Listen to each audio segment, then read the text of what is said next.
Hey y'all, today's gonna be an action-packed day of being a reseller. Stay tuned.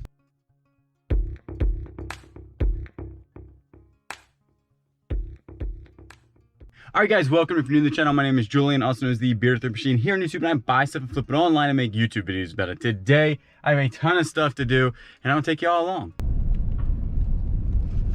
First stop of the day, the county recycling place. I feel like being a reseller, you always are in the county recycling place because I'm always throwing stuff away, recycling stuff I get. And so we're gonna get this done. We got like a whole bunch more to do. What we're gonna do is head out to Conway. It is a long, I mean, to me, I think it's a long drive because I live in a kind of a populated area. And if I drive more than 30 minutes for something, I think it's long. And this is about a 45-minute drive one way for one lot of things. So very sad. I'm thinking about going in there and pulling them head covers off those other clubs to see exactly what they were, but I don't know if they'll let me do that. See if maybe those people saw something I didn't. So, we're gonna keep driving. We're gonna drive. It's windy today. Windy. Gas prices are $2.49. I find that to be expensive in my parts. What's the gas prices in your parts? Because mine are $2.49. All right, little rant here. I have to address this issue that's happening in my town. I feel like, here's the deal. Lived here for a long time. It's getting kind of populated. Not a big deal. I don't mind people. But when you're in traffic and people aren't moving, like traffic is not moving, do you know that honking your horn doesn't make things move any faster? At all. Like if you're behind me and you honk your horn, but the person in front of me isn't going anywhere, you realize that you can't go anywhere either. Just saying. Just food for thought.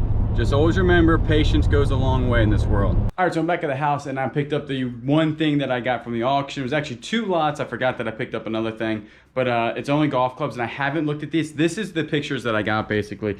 It's just a picture of this. And that was it. I couldn't see any of the golf clubs. Now these right here are ones that I did pick up and I knew what they were. These are like old school brass putters, and I always sell these though. I mean, they sell between like $10 and $15. This one right here is a little bit different, has like a little beveled edge on it. And I just sold a left-handed one of these for 30 bucks.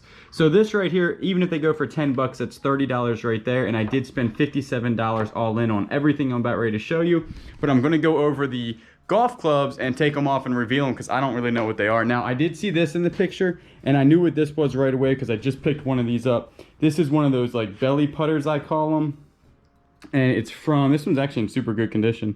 It's from Shearline, and I think that I have the one listed. This one's in actually way better condition than the one, and it's just a longer putter. As you can see, it has like 2 little things right here, and it's just a long putter, and I think these things go for at least 20 or 30 bucks. So hopefully right there with these 3 putters or 4 putters, I'll be in, I'll break even. Then this stuff will be profit. The thing is I don't know what this stuff is.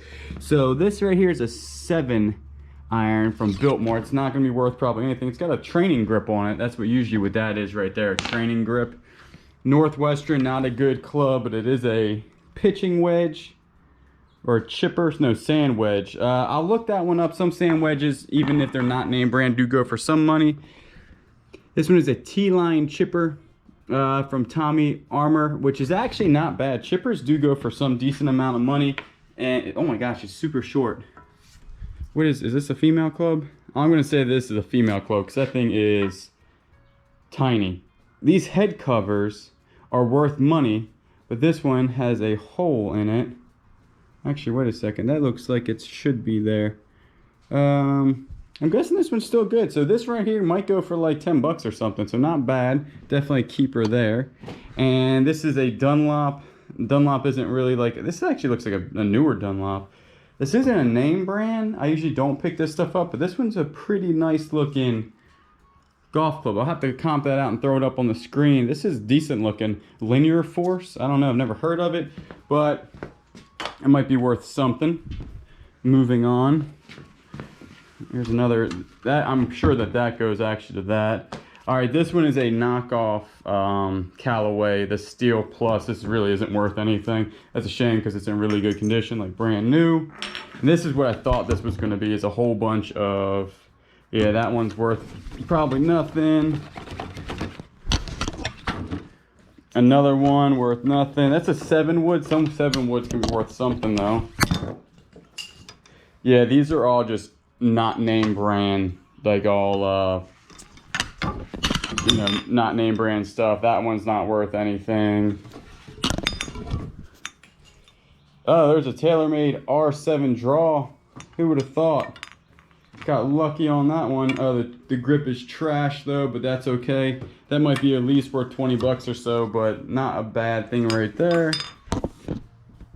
That one's worth nothing. This one's a 9 wood, which is pretty neat because 9 woods are good. I'll have to look that up, but that one might be worth a little bit. And another 7 Ladies Flex TaylorMade. So definitely actually better than I thought. The bag isn't worth anything. It's just an older bag. Take a look inside of it. There's actually nothing inside of this bag. That's weird. All right, so a little bit after 4 o'clock, I've listed 25 items, and I'm telling you right now, that's moving super slow for me.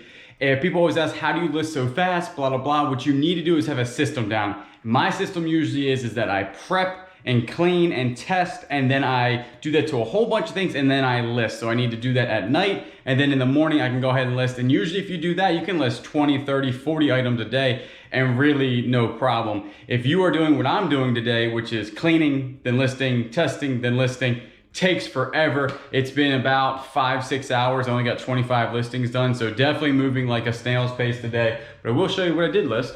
So let's go ahead out here. Then I will show you a little mistake that I'm pretty sure I'm sad at. I could have made money, but I didn't. So everything that was right here is listed other than the tools, which I'll get tonight. And those I'm not gonna list until I get my poster boards in, because I have no way to ship them and don't want to get caught not being able to ship them. And then these tools I will go ahead and clean and be able to list in the morning. I did list all the golf clubs that you saw out of there. All those are listed. They're the ones I'm gonna list. I didn't list 4 just because they weren't really worth anything. And I did list the other ones. Hopefully they are gonna sell. Not, like I said, not a whole bunch of money there, but I will show you one thing that I definitely messed up on. And my rant yesterday was like, why are these people paying $200 for the golf clubs? I'll tell you why. Is because these guys right here, I did not notice, but this one is definitely old. If you flip it inside here, it has a date on it of 1997, Warner Brothers. And on that one golf club, if you watch my other video about the auctions and what I look for, I think that one had 3 in there, and this guy has a sold comp of $30. So if you think about it, I was saying they were worth 20 bucks, but I was also like, yeah, they're worth more than that. There's some, if you have the whole set, it's like 150 bucks. So really, that person that was bidding on those golf clubs knew exactly what they were doing, and I didn't. So live and learn, but if I see any of these or y'all see any of these out and they're the old ones, this does have a sold comp of $30. And it seems like that is a good thing. So easy to ship, easy to list. I don't know if I'll ever find one again. But I will show you what's sold today. Not a lot. I will tell you this, that I had 2 things taken down from me because it said it was against their policy, and it was these guys. It was the beer cans. I did them as advertising, and I did them as obviously flat beer cans or whatever, and they got taken down for a restriction of I couldn't sell alcoholic beverages. So I don't know if eBay internally was like, hey, this guy's trying to sell stuff, and you know, made people get away from my account and suppress some of my stuff. I don't know, but I will tell you this, that usually I'm always at $250, $300. And since that has happened, sales have considerably slowed. So it'll be interesting to see what happens, but I will show you the only stuff that sold today was these 2 watches. This one is Gumby. Pretty neat there, right there. This one sold. And then the same person that bought the Gumby bought the Mighty Mouse. And they went for $43 together. And then somebody bought this really cool old fishing rod and reel. And this is actually the one that was in the shadow box. If you watched one of my videos where I bought a shadow box, I took it out of there, and that one was out of the shadow box, and he paid 20 bucks plus shipping. So definitely not a lot of money made today. I'm gonna keep on pressing on. I'm telling you, I'm actually just ramping up. I have something big, hopefully I can buy tomorrow, and I'm gonna continue to ramp up and ramp up and ramp up because I really wanna get 2,000 listings before Christmas is my goal, but 2,000 good listings. You know, I can go out there and buy a whole bunch of stuff. Now I know I know a lot more now than I did before. You can go out there and fill your store up with tons of stuff that won't sell, but I want 2,000 decent listings. When I'm listing, then I'm like, oh yeah, this is a good item, because we all have those, or maybe it's just me that I have the ones that I'm listing that I'm like, this might not ever sell. But now I know, but I do want 2,000 listings before fourth quarter hits. So I have a lot of work to get done, a lot of buying to do, and a lot of smart buying to do. So hopefully it's been educational. Hopefully you learned something, a little glimpse into a full-time eBay reseller's life. And you know, I'll always catch you on the next one.